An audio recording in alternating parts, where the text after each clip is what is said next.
เนาะพี่น้องเนาะนี่คือระดับหน้าน้ำเนาะแต่ว่าน้ำก็ขึ้นแห้งเนาะพี่น้องเนาะนี่พี่น้องโอ้นี่น้ำไหลรอบพี่น้องเนาะน้ำเซกเข้ามาเด้อพี่น้องเด้อนี่ขึ้นไหลรีบพี่น้องนี่โอ้แต่ว่าขึ้นระดับเคเตือนภัยเนาะพี่น้องเนาะโอ้เฮ็ดซักเนาะเจ้าเนาะ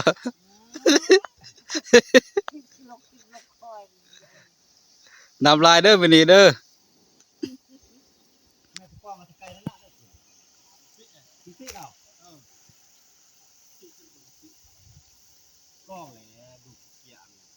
โอ้ยคือเพิ่นพูดเด้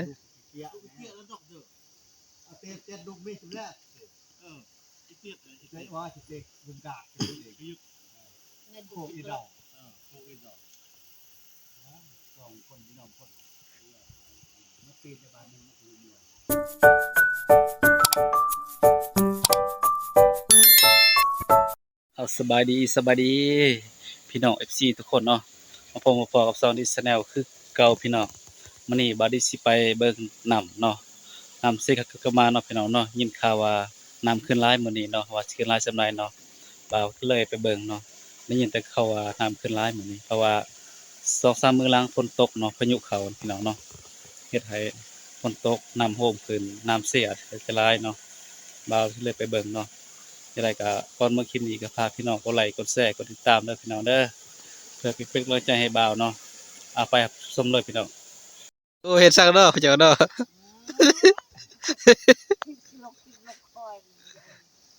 น้ำลายเด้อมื้อนี้เด้อ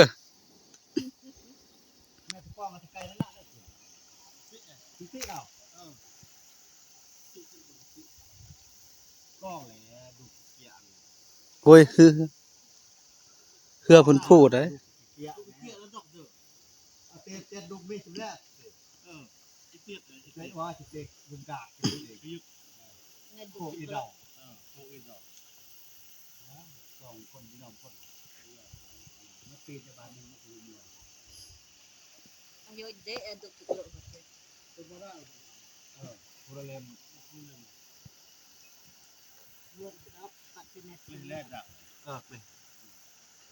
เนาะพี่น้องเนาะนี่คือระดับหน้าน้ำเนาะแต่ว่า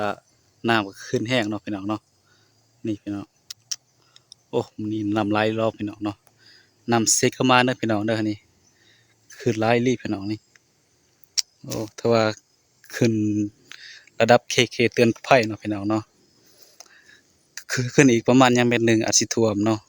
เป็นให้หน้าตากาเนาะของพ่อแม่ประชาชนให้ท่วมได้นี่พุ่นอันนี้ค่าท่วมสวนกล้วยมื้อนั้นเนาะนี่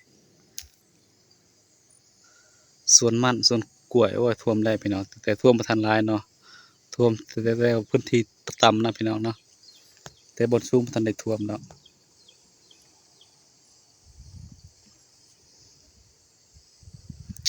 ไหลรอบพี่น้องนี่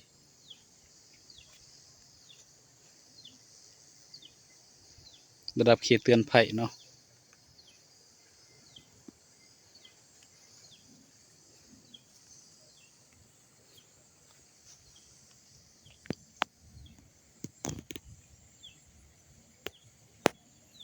หลายแฮะพี่น้องมื้อนั้นท่วมแล้วเด้ลุกหมดสวนมันเนาะเป็นสวนกล้วยแด้สวนมันแด้เนาะ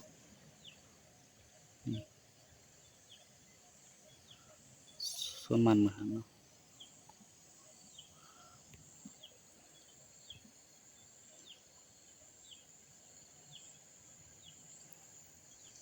เบิ่งน้ำไหลน้ำคอนมีแต่คอนไม้คอนตอกเนาะ